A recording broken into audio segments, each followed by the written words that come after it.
Bonjour tout le monde, on est en direct de chez moi.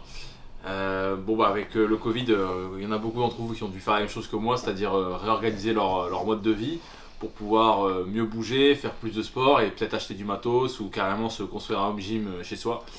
Et malheureusement, moi, j'y ai pas pu y échapper, donc j'ai fait ce qu'il fallait pour pouvoir m'entraîner en dehors du travail. Et je pense que j'ai déménagé ici parce que je pense que j'ai le meilleur home gym de France actuellement. Donc vous venez avec moi, je vais vous montrer tout ça. Allez, c'est parti. Bon, le garage gym il est en dehors de l'appartement. Faut juste marcher un petit peu, mais. Pas deux de mon espèce, pas trop dans mon espace. Je vais tout te dire en face, sa mère les messes. Du coup, Robin, les gens vont se demander si c'est une blague, mais t'as bien emménagé à 50 mètres de la salle. Bienvenue dans mon home gym. On a mentionné dans le podcast qu'on pensait faire des revues de bouquins. Ça, c'est les bouquins que Louis a choisis. Peut-être que je vais en prendre un d'ailleurs de ceux qu'il a choisi parce qu'il y en a deux que j'ai lus, ces deux-là. C'est celui-là que tu voulais lire, non? Ouais, peut-être que je lirai celui-là. Moi, non, j'ai envie de lire celui-là d'abord. Ça, c'est méthode altéro. Ça, c'est nutrition. Et ça, c'est développement personnel sport. Ça, c'est juste développement personnel. Bon, Louis va nous préparer un petit café avant de démarrer la journée. On est dans le studio podcast. Excuse-moi, ça fait un peu de bruit.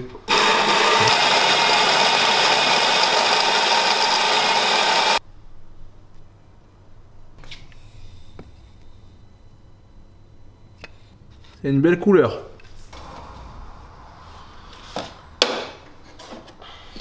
On a mis le petit nom comme dans les coffee shops. Alors pourquoi tu mets la balance là? Parce que je calcule en gros mon temps d'extraction et la quantité de café que je vais sortir sur le temps d'extraction. Si ça coïncide à peu près, c'est que le café va être pas mal.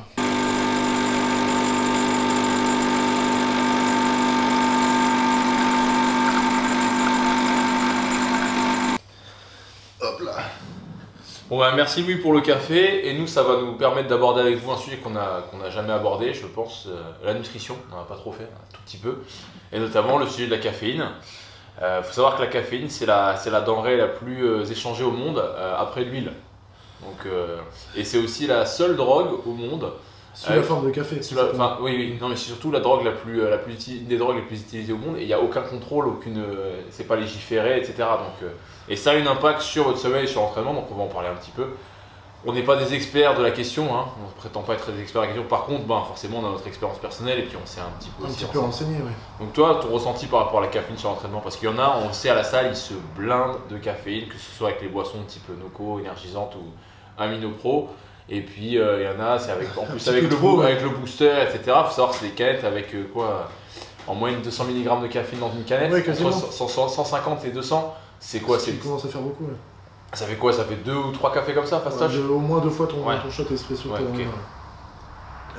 Je sais qu'il y en a pas mal déjà Enfin, il y en a pas mal. Il y a eu des études récentes qui ont dit que c'était plus placebo qu'autre chose sur la caféine. T'en as d'autres qui disaient au contraire, donc c'est un petit peu compliqué de savoir ce qu'il en est. Toujours est-il que quand tu prends de la caféine pour un moment à l'entraînement et qu'un jour tu as une séance, tu n'as pas ton pré-workout ou tu n'as pas ta caféine, tu sens que tu n'as pas autant de focus, tu n'as pas autant d'énergie. Donc je pense que c'est pas seulement placebo et que le manque va se faire plus ressentir que le bénéfice en tant que tel de la caféine. Oui. Si quelqu'un prend jamais de caféine, quand il va en prendre, ça va pas forcément lui mettre un boost énorme. Par contre, si tu prends de la caféine en permanence et que un ou deux jours ou une semaine t'en prends plus, là tu vas ressentir. C'est souvent comme ça en fait, on ressent quand on l'a plus. Après l'effet placebo, en médecine c'est un effet hyper important en fait. Pour le coup, et si la finalité c'est que ça fonctionne et que tu as l'impression. Oui, voilà. C'est pas seulement une impression, c'est que tu es plus focus, plus concentré et que tu as plus d'énergie. C'est bénéf. Hein. Après, ce qui est intéressant aussi, c'est de voir l'impact de la caféine sur le sommeil. En fait, il faut savoir que le sommeil il est déterminé par 2 facteurs. Il y a le rythme circadien, donc c'est votre horloge interne grosso modo. Et ça, en fait, que vous soyez au fond d'une grotte à 100 mètres sous terre ou en pleine lumière, en fait, vous allez avoir le même rythme. Ils ont fait des tests avec des mecs qui se sont foutus, je crois, c'est 6 semaines dans une grotte. Oui, et ils dormaient quand il faisait nuit globalement et ils étaient éveillés quand il faisait jour. En fait, on ne fonctionne pas comme certains experts pensaient à une époque avec la photosynthèse des plantes. D'ailleurs, les plantes non plus ne marchent pas comme ça. La lumière joue forcément sur notre sommeil, mais pas autant que notre rythme circadien. Et surtout, il y a une deuxième chose qui règle notre sommeil, c'est ce qu'on appelle la pression du sommeil. En fait, à partir du moment où vous êtes réveillé, vous accumulez une molécule dans votre corps qui s'appelle de l'adénosine. Alors il y en a plein d'adénosine, mais en tout cas l'auteur, quand j'ai lu le bouquin, il la nomme comme ça, c'est adénosine. Et le problème, c'est qu'en fait la caféine se place exactement sur les mêmes récepteurs que cette molécule. Et en fait cette molécule, on l'accumule durant toute la journée et c'est la pression du sommeil. Donc plus on est éveillé, plus on en accumule, plus on a la sensation d'avoir besoin de dormir. Ce qui nous donne la sensation du sommeil, c'est pas le rythme circadien, c'est l'accumulation de cette molécule-là. Et donc le problème, c'est quand vous prenez de la caféine tard le soir ou à l'entraînement, le problème c'est que ça bloque l'accumulation, enfin ça bloque. L'adénosine, elle continue de s'accumuler en fait pendant tout ce temps-là, mais vous ne l'apercevez pas. Donc en gros, il y a le placard qui se remplit, il est fermé, et sauf que... C'est juste la sensation d'endormissement et de fatigue que tu ressens pas, mais par contre, tu es toujours fatigué. Exactement, et en fait ce qui se passe, c'est que la demi-vie du... Ah, on entend le pick-up de marin. Ah non, peut-être pas. Non, c'est pas mal. En fait, la demi-vie de la caféine, c'est entre 5 et 7 heures selon les gens. Donc, vous imaginez, vous prenez un café à 19h, à 1h30 du matin, vous êtes que à la moitié de la... Il y a encore un bon paquet de caféine. Et surtout, il y en a peut-être des gens qui ont expérimenté ça. Moi, personnellement, comme je prends pas souvent de café, même presque jamais, et puis que je prends très peu de caféine avec les canettes, quand je prends de la caféine, pour le coup, ça marche sur moi, j'ai un vrai ressenti. Par contre, j'expérimente ce qu'on appelle le crash. C'est-à-dire qu'en gros, je sens que j'étais fatigué, que je me suis un peu anesthésié pendant un moment, et par contre après je reprends tout sur la gueule parce qu'en fait... T'as une redescente de caféine. En fait tu prends l'adénosine que t'as pas pris sur la gueule d'avant, plus c'est que t'as accumulé en plus, donc en fait c'est comme si t'avais une dette de sommeil en fait. Ouais, t'as toute la sensation de fatigue qui te tombe dessus. Et d'ailleurs on peut avoir des dettes de sommeil, ça existe vraiment, en fait si vous... c'est vrai, je suis sûr que c'est vrai. En fait si on a une dette de sommeil, ça veut dire qu'en gros vous n'avez pas dormi suffisamment, donc le niveau d'adénosine n'est pas redescendu. Et du coup, vous gardez ce niveau, vous relevez le matin, vous avez dormi que 6 heures, vous partez avec un niveau d'adénosine de base qui est déjà vachement élevé pour reprendre la journée. Ouais, bon, on reparlera sans doute du sommeil assez vite, mais le sommeil c'est pour moi même plus important que la diète sur l'entraînement. Ouais. Parce qu'en gros, il y en a qui se dopent en s'injectant de la testostérone, et si vous dormez pas, en fait, vous faites l'inverse. Ouais. C'est comme si vous faisiez du dopage à l'envers, vous plombez votre testostérone, vous plombez hormonalement. Le sport, c'est loin d'être top. Ouais. Je sais pas si tu as d'autres choses aussi à dire sur l'entraînement par rapport à la caféine. Je sais que Froning avait fait une vidéo qui était intéressante où il disait qu'en gros, la caféine n'en prend pas tant que ça. Par contre, quand il en prend, il préfère la prendre après l'entraînement, soit pour accélérer son métabolisme, ou alors se la réserver encore plus, juste pour la compète. Il me semble que c'est ça. Ouais, après le piège là-dessus, c'est si tu n'as pas du tout l'habitude de prendre de la caféine ou du pré-workout et que tu en prends en compète, tu peux avoir un effet choc et ça peut te perturber plus qu'autre chose. C'était l'exemple de Mehdi à sa première compète d'haltéro qui avait pris quasiment 1 gramme de caféine. Il était à 600, 700 Ouais, 800 même, 800 mg de caféine, et en fait t'es tout tremblant, tu peux pas te concentrer, limite t'as des sueurs froides, donc il avait foiré sa compète à cause de ça. Ouais. Donc faire attention. Après, pour la prendre après l'entraînement, la caféine, il y en a pas mal qui le font, Stan Efferding il le recommande aussi, parce que la caféine permet d'assimiler plus vite la bouffe qu'on vient de manger. Donc après l'entraînement, en fait, c'est que tous les bodys veulent boire leur shaker de prot le plus vite possible pour l'assimiler ou autre, ou des glucides pour les assimiler et refaire les stocks de glycogène. Et quand tu prends de la caféine avec, ça augmenterait la rapidité en gros d'absorption de tous ces nutriments. Bon, bah du coup on a parlé d'absorption de nutriments après l'entraînement. Il y a quoi l'entraînement pour nous aujourd'hui, enfin surtout pour quelqu'un aujourd'hui? Parce qu'il faut savoir que nous on s'entraîne bien sûr dans la salle, mais on a aussi nos stagiaires qui restent avec nous comme on l'a dit. Ouais, les stagiaires bossent avec nous et du coup la contrepartie c'est qu'ils peuvent s'entraîner, et on a Alex du coup qui est haltéro, qui doit monter normalement sur un max en arraché départ des blocs sous le genou.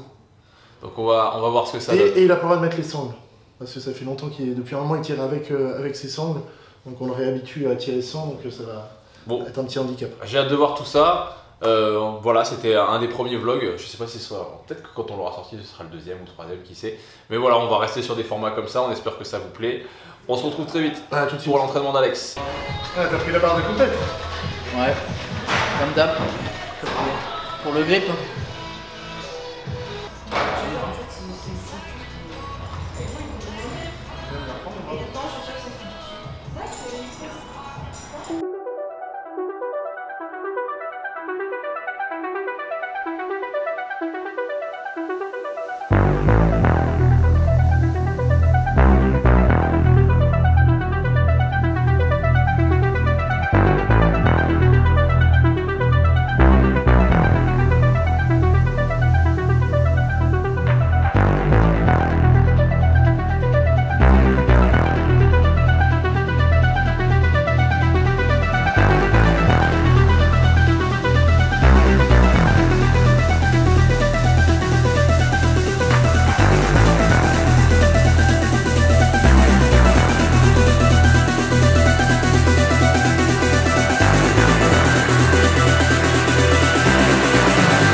c'est la terre, donc pense debout, c'est tout, allez.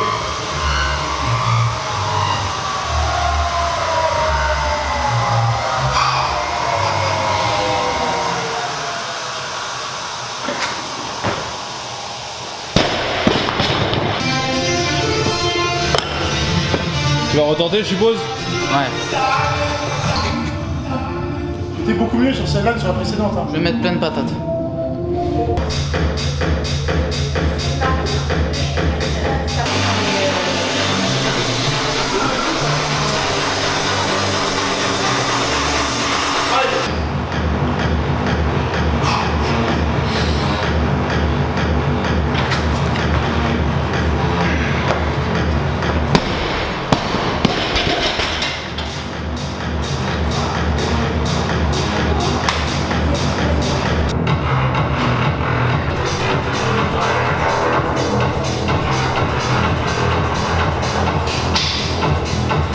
Allez, avec dernière.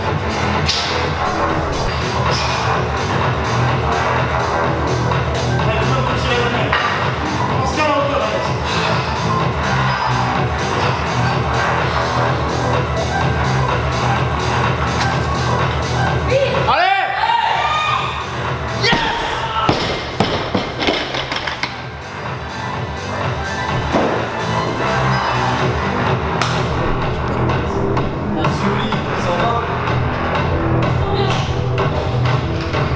Solide. Allez, un jogging.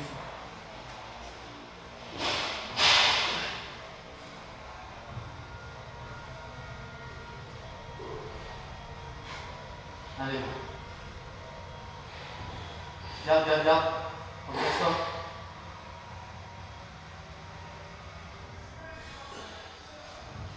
Bien. Allez.